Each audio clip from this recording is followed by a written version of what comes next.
الحمد لله وحده والصلاة والسلام على من لا نبي بعده. قال الله تعالى في كتابه العظيم: أعوذ بالله من الشيطان الرجيم، بسم الله الرحمن الرحيم، إن الدين عند الله الإسلام. وقال تعالى: ومن يبتغي غير الإسلام دينا فلن يقبل منه. آج کے اس اجلاس کے باوقار صدر، معزز علماء کرام، دینی بھائیوں اور بزرگوں، نوجوان ساتھیوں، عزیز بچوں اور پردے میں بیٹھی میری باتوں کو سن رہی پیاری ماں اور بہنوں، آج کا یہ اجلاس انجمن اہل سنت والجماعت ممبئی کی طرف سے منعقد ہو رہا ہے، اور جیسا کہ حضرت مولانا مفتی سعید الرحمان صاحب نے بتایا کہ اس انجمن کے اس سفر کا یہ 7واں سال ہے، اور آپ نے بڑے بڑوں سے اس میدان میں خطاب سنا اور الحمدللہ آپ نے اس سے بھرپور استفادہ کیا ہے۔ ابھی مولانا نے اس انجمن کا مقصد بتاتے ہوئے فرمایا کہ اس کا مقصد سنت کی حفاظت اور عظمت صحابہ کا تحفظ ہے۔ میرے بھائیوں، شریعت اسی کا نام ہے۔ شریعت اللہ کے رسول کی سنت سے باہر کی کوئی چیز نہیں ہے، اور صحابہ کرام کی زندگی کی جو تصویر تھی اور آپ صحابہ کی جو زندگی کا آئینہ تھا، یاد رکھو اس سے باہر شریعت اسلامی کا تصور نہیں کیا جا سکتا۔ اس لیے میں سمجھتا ہوں کہ انجمن نے پہلے دن سے جس مقصد کا اعلان کیا ہے، آج تک اس مقصد پر وہ قائم ہے، اور آج چاہے تحفظ شریعت ہو، چاہے ملک میں ابھرنے والا شریعت کے خلاف مسئلہ ہو، چاہے اور بھی کوئی عنوان اس سے جوڑا جائے، میں سمجھتا ہوں کہ سب کا رشتہ جناب محمد الرسول اللہ کی سنت سے جا کر جڑتا ہے، اور ہم سب اس کے پابند ہیں، اور اس عزم اور یقین کے ساتھ مسلمان ہیں کہ ہم اسی وقت مسلمان رہ سکتے ہیں جب تک میری زندگی کا رشتہ جناب محمد الرسول اللہ کی سنت سے مربوط رہے گا۔ اللہ تعالی ہم سب کو اس یقین پر جمنے کی توفیق نصیب فرمائے، آمین۔ حاضرین کرام، آپ سب جانتے ہیں کہ بحیثیت مسلمان ایک اللہ کا کلمہ پڑھنے والے مومن کے لیے اس روئے زمین پر اسلام اور ایمان سے بڑی کوئی نعمت نہیں ہو سکتی ہے، اور ہمارے لیے یہی وہ نعمت ہے جس نعمت کی بھیک ہم نے اللہ سے مانگی ہے، اور روزانہ 5 نماز کی ہر ایک رکعت میں اہدنا الصراط المستقیم کی دعا کر کے اس رب کریم سے اسی ہدایت اور ایمان کی بھیک ہم مانگتے ہیں۔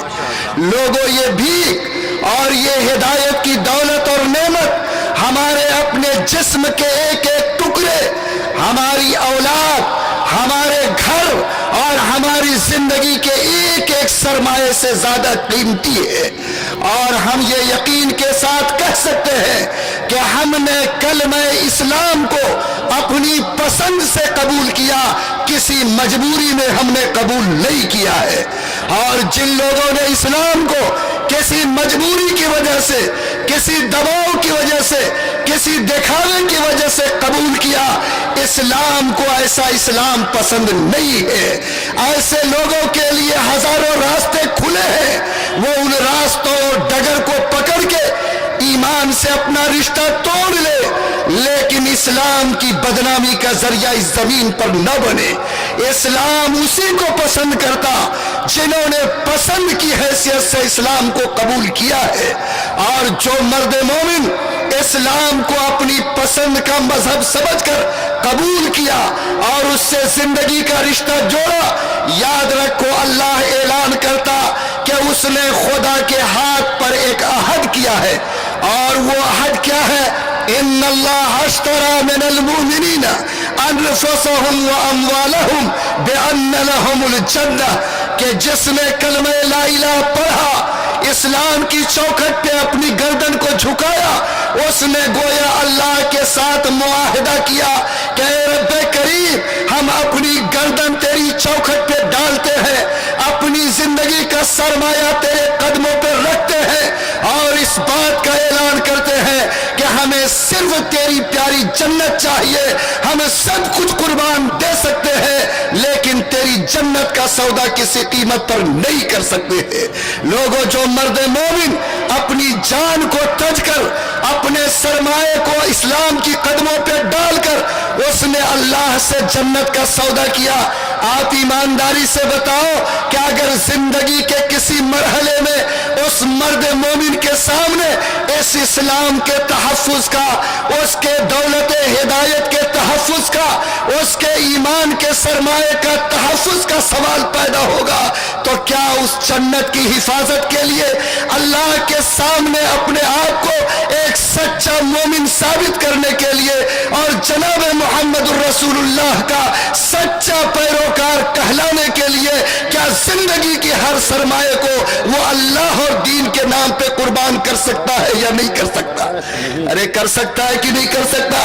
آج ایمانداری سے بتائیے کہ ہم اسی عزم کو لے کر اس میدان میں جمع ہوئے ہیں اور اللہ کے سامنے رات کے اس پہر میں اس وعدے کو دہراتے ہیں کہ اے رب کریم، ہم تھوڑی دیر کے لیے اس وعدے کو بھولے ضرور تھے لیکن اس وعدے سے مکرے نہیں ہے۔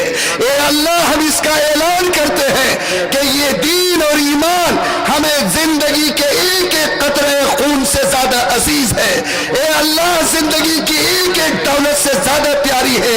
اے رب کریم، ہم جس وقت ضرورت ہوگی اور جیسی پکار بلند ہوگی ہم سب کچھ قربان کر سکتے ہیں لیکن جنت کو اپنے ہاتھ سے جانے نہیں دیں گے، شریعت کو اپنے ہاتھ سے نہیں چھوڑیں گے اور ایمان جیسی عظیم دولت پر کبھی کوئی حرف آنے نہیں دیں گے۔ بولیے انشاءاللہ ہم تیار ہے کہ نہیں؟ اللہ ہم سب کو مضبوط جذبہ نصیب کرے۔ لوگوں، یہ وہی ایمان ہے جس کے لیے ہمارے پیغمبر نے اپنے پیٹ پر پتھر باندھے تھے، یہ وہی ایمان کی دولت ہے جس کے لیے شیب ابی طالب میں زبان مبارک نے یاد رکھو پتے چبائے تھے، یہ وہی ایمان اور دین ہے جس کے لیے اللہ کے پیغمبر نے اپنے گھر کو تیاگ دیا تھا، یہ وہی ایمان کی دولت ہے جس کے لیے سمیہ جیسی خاتون نے اپنے سینے پر برچھے کھائے تھے، یہ وہی ایمان کی دولت ہے جس کے لیے ہزاروں نہیں لاکھوں مردان حق نے اللہ کے راہ میں جام شہادت نوش کیا ہے، یہ وہی دین حق ہے جس کے لیے اس قوم نے ہزاروں بیویوں کے سہاگ کو لٹایا ہے، یہ وہی دین ہے جس کے لیے مردان حق نے اپنے لاکھوں نوجوانوں کی قربانی زمین پر قبول کی ہے لیکن سب کچھ برداشت کیا لیکن ایمان کے سرمایہ کو اپنے ہاتھ سے جانے نہیں دیا۔ اگر یہ سچ ہے اور یہ میری تاریخ ہے تو کیا اگر آج کے حالات میں ہمارے سامنے شریعت کے تحفظ کا سوال پیدا ہو تو کیا اسی طرح اپنے سارے سرمایہ حیات کو اپنے ہتھیلی پر رکھ کر بولو انشاءاللہ ہم شریعت کی تحفظ کے لیے تیار رہیں گے کہ نہیں رہیں گے؟ اور میرے بھائی، شریعت کے تحفظ کا مسئلہ یہ نہیں کہ کوئی قرآن پاک کی آیت کو ہم سے چھینے، شریعت کا مسئلہ یہ نہیں کہ کوئی مسجد کے مینارے کو توڑے، شریعت کا سوال یہ نہیں کہ کوئی قرآن کی آیت کو اس کے پنے سے نکالے۔ دنیا میں جو مسلمان ایمان کے ساتھ اور قرآن کے ساتھ جیتا ہے اس کے لیے فرض تو بڑی بات ہے، واجب تو بہت بڑی چیز ہے، سنت کا مقام تو بہت اونچا ہے، وہ تو اس شان کے ساتھ جینا چاہتا کہ کسی رسول اللہ کے مستحب کے اوپر بھی وہ کسی کی انگلی کو برداشت نہیں کر سکتا ہے۔ اور ہم جیئیں گے تو قرآن پاک کی صرف آیتوں نہیں بلکہ اس کے نقطے کے ساتھ جئیں گے۔ اور میرا یہ فیصلہ ہے کہ جس طرح مچھلی بغیر پانی کے زندہ نہیں رہ سکتی، ویسے ہی کوئی مرد مومن اپنے ایمان اور قرآن کے بغیر زندگی کو قبول نہیں کر سکتا ہے۔ اور جس دن یہ شعور اور یہ جذبہ اسلامی اور جذبہ ایمانی آپ کے زندگی میں آئے گا، ہمارے لیے تحفظ شریعت کا کام آسان ہوگا۔ آپ کہیں گے یہ جوش کی بات ہے اور ہمارا ایمان اتنا طاقتور بنایا جائے کہ ہم اپنے شریعت کی حفاظت کریں۔ آپ ایمانداری سے بتائیے کہ جس سیدنا ابوبکر صدیق نے، جس عمر فاروق نے، جس عثمان غنی نے، جس علی مرتضیٰ نے اس جناب رسول اللہ صلی اللہ علیہ وسلم کے سائے میں اس دین اور شریعت کو سیکھا تھا، کیا ان کے سینے میں اپنے دین اور ایمان کی حفاظت کا یہی جذبہ تھا یا نہیں تھا؟ لوگوں، تاریخ کا وہ دن یاد کرو جب جناب رسول اللہ نے پردہ فرمایا۔ سیدنا ابوبکر صدیق خلافت پہ اللہ تعالیٰ نے خلافت کا تاج ان کو پہنایا۔ حضرت ابوبکر صدیق خلیفہ ہے اور اپنے معمول کے کام کو شروع کر چکے ہیں۔ ایک شخص آپ کے سامنے آتا ہے اور کہتا ہے کہ سیدنا ابوبکر صدیق، اے خلیفۃ المسلمین، ہم جب زکوٰۃ کی وصولی کرنے کے لیے گئے تو جب جناب رسول اللہ صلی اللہ علیہ وسلم کے زمانے میں جاتے تھے تو لوگ زکوٰۃ میں بکریاں دیتے تھے تو اس کے ساتھ رسیاں بھی دیتے تھے، لیکن آپ کے خلافت کے زمانے میں جب میں نے زکوٰۃ کی وصولی کا سفر کیا تو لوگوں نے بکریاں تو دی ہے لیکن رسیوں کا دینا بند کر دیا۔ سیدنا ابوبکر صدیق نے اس آنے والے شخص کے جملے کو سنا اور آپ کا چہرے مبارک غصے سے لال ہو گیا۔ کہا کہ انہوں نے رسیاں روک لی، کہا کہ روک لی۔ سیدنا ابوبکر صدیق نے کہا کہ ایسے لوگوں سے میں اس وقت تک لڑوں گا جب تک کہ وہ اللہ کے رسول کے زمانے کے مطابق بکریوں کے ساتھ رسیاں بھی دینا شروع نہ کر دے۔ سیدنا عمر فاروق کو خبر ہوئی، دوڑے ہوئے آئے، اپنی چادر گھسیٹتے ہوئے حاضر ہوئے اور جناب سیدنا ابوبکر صدیق سے کہا، اے خلیفۃ المسلمین، آپ تو اللہ کے رسول کے زمانے میں بڑے نرم دل تھے، لیکن آج آپ کا یہ فیصلہ تو بڑا سخت ہے کہ معمولی رسی نہیں دینے پر آپ نے ان سے لڑنے کا اور اس وقت تک لڑنے کا فیصلہ کیا جب تک کہ وہ رسیاں دینا شروع نہ کر دے۔ سیدنا ابوبکر صدیق نے کہا کہ عمر، تم بھی تو اللہ کے رسول کے زمانے میں بڑے مضبوط تھے، لیکن آپ کے جانے کے بعد اتنا کمزور کیسے پڑ گئے؟ اے عمر، یاد رکھو مسئلہ رسی کا نہیں، مسئلہ دھاگے کا نہیں، بلکہ جناب رسول اللہ کے دین کے اندر کٹوتی کی شروعات کا ہے۔ اور جن لوگوں نے آج رسیاں روکی ہے، یاد رکھو اگر اس راستے کو بند نہیں کیا گیا، اس سوراخ پہ اگر بند نہیں ڈالا گیا تو کل وہ لوگ بکریوں اور زکوٰۃ کا انکار کریں گے۔ اس لیے عمر، یا ابوبکر اس بات کو طے کر چکا کہ یا تو رسول اللہ کا دین زندہ رہے گا یا ابوبکر صدیق زندہ رہے گا، اس کے علاوہ کوئی راستہ ابوبکر صدیق کے لیے قابل قبول نہیں ہے۔ اے لوگوں، بتاؤ کیا اس بوڑھے جسم میں جس کے ہاتھ کی جھری لٹک گئی تھی، کمر جھکی ہوئی تھی، 60 سے زیادہ عمر چھو چکی تھی، لیکن جس نبی کی شریعت کی محبت ان کے رواں رواں میں پیوست تھی، جب اللہ کے رسول کی شریعت کا سوال پیدا ہوا تو بولو اس بوڑھے جسم کے اندر جوان کے خون نے گردش کیا کہ نہیں کیا؟ آج ہم سے کوئی قرآن کی آیت مانگے، آج ہم سے کوئی سنت کا ایک جملہ مانگے اور اس بات کو آسانی سے ہم قبول کر لیں کہ مسئلہ تو ایک جملے اور ایک آیت کا ہے، جس طرح سیدنا ابوبکر صدیق نے برملا اعلان کیا کہ ایک معمولی دھاگے کی کٹوتی رسول اللہ کے دین میں برداشت نہیں ہوگی۔ بولو مومنو، اگر اسی صدیق سے میرا رشتہ ملتا ہے تو کیا آج کی تاریخ میں شریعت کے تحفظ کے لیے ہم سب کا یہی اعلان ہوگا کہ نہیں ہوگا؟ اور میں آپ سب سے کہتا ہوں کہ اس بوڑھے کے اس جملے کو یاد کیجئے جو اسی موقع پر سیدنا ابوبکر صدیق رضی اللہ تعالیٰ عنہ نے کہا تھا۔ وہ جملہ اس قابل ہے کہ سونے کی روشنائی سے اس کو لکھا جائے اور ہر دل پر اس کو نوٹ کیا جائے، اور اسی جملے کی برکت سے میرے لیے شریعت کے تحفظ کا کام آسان ہوگا۔ کہا تھا سیدنا ابوبکر صدیق نے کہ عمر، اَيُنْقَصُ الدِّينُ اس زمین پر کوئی جناب رسول اللہ کی شریعت پہ ہاتھ ڈالے گا اور ابو بکر زندہ رہ کے اس کو دیکھے گا، ایسا کبھی ابو بکر کے لیے قابل قبول نہیں ہو سکتا۔ آپ بھی کہیے ایون قصدی وانا حی، کیا کوئی شخص دین محمد سے کھلواڑ کرے گا؟ کیا قرآنی آیت پر کوئی انگلی ڈالے گا؟ کوئی آیت قرآنی ہم سے چھیننے کی جرات کرے گا اور ہم اس کو برداشت کریں گے؟ نہیں۔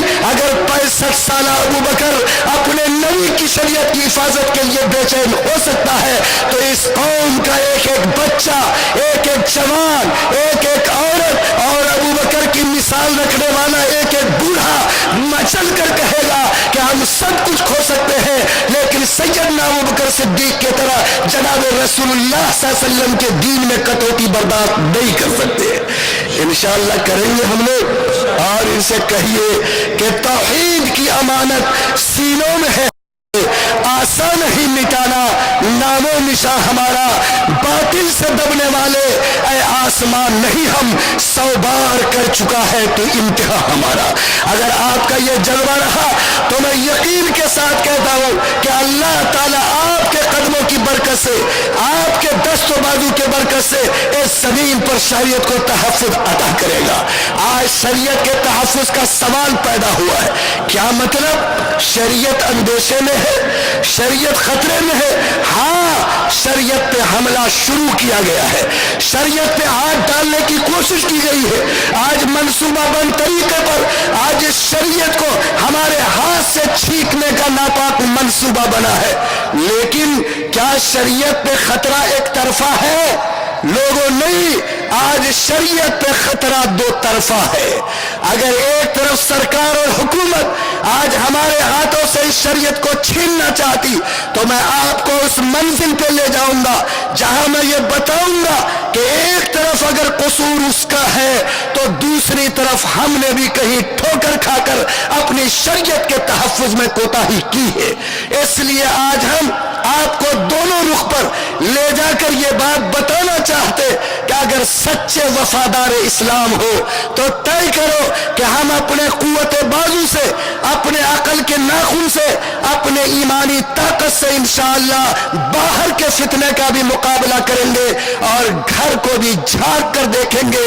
اگر شریعت کی رسی کہیں ٹوٹ رہی ہے، اگر ہمارے ہاتھ سے شریعت کا ڈور چھوٹ رہا ہے تو بولو اس کو مضبوطی سے پکڑنے کی کوشش کریں گے کہ نہیں کریں گے؟ آج جو حکومت اقتدار میں ہے وہ اتنی اکثریت کے ساتھ آئی کہ آج نشہ میں اس کو حق اور ناحق کچھ سمجھ میں نہیں آ رہا ہے، اور وہ سیڑھی جس پہ چڑھ کر وہ گدی تک پہنچی ہے، آج اس نے اس گدی کے نشے میں آج یہ طے کیا ہے کہ اس زمین پر کچھ نہ کچھ کر کے ان لوگوں کو سمجھانے کی کوشش کرنی ہے۔ چند کے سامنے ہم نے یکساں سول کوڈ کا ایجنڈا پیش کیا تھا، یاد رکھیے لوگ کہتے ہیں کہ یہ بات دھوکے سے آ گئی ہے، لوگ کہتے ہیں کہ فلاں راستے سے یہ بات اٹھ گئی ہے۔ مسئلہ بات کے اٹھنے کا نہیں، مسئلہ بات کے پیدا ہونے کا نہیں، بلکہ اس وقت جو حالات ہیں اور آپ کی شریعت پر جو ہاتھ ڈالا گیا یہ منصوبہ بند کوشش ہے، یہ وہ ایجنڈا ہے جس کو آج نہیں بلکہ 3 سال پہلے طے کیا گیا اور جس کو اس ملک میں بار بار دہرایا گیا، اور آج اسی پلاننگ کی بنیاد پر آج ہماری شریعت پر ہاتھ ڈال کر اس کو چھیڑنے کی ناپاک کوشش کی جا رہی ہے۔ یکساں سول کوڈ، ایک ہی قسم کا قانون پورے ملک میں لاگو ہوگا، ان کی ہمت نہیں ہے اور یہ پوری جرات کے ساتھ یکساں سول کوڈ کی بات نہیں کر سکتے۔ ان کے پاس ایسی مجبوری ہے کہ وہ براہ راست اس نعرے کو اس ملک میں نہیں لگا سکتے، لیکن یہ جانتے ہیں کہ ہم کچھ نہیں کر سب نہیں کر سکتے تو کچھ کر کے کم سے کم جلتی ہوئی آگ کو ٹھنڈی کرنی چاہیے۔ اس لیے انہوں نے عنوان بنایا طلاق کا، انہوں نے عنوان بنایا شادی کا ایک سے زائد، انہوں نے عنوان بنایا حلالہ کا۔ اے لوگوں بتاؤ ان کو طلاق سے کیا تکلیف ہو رہی ہے اور ان کے گھر میں شادی کی وجہ سے کون سا چولہا بجھ رہا ہے، لیکن انہوں نے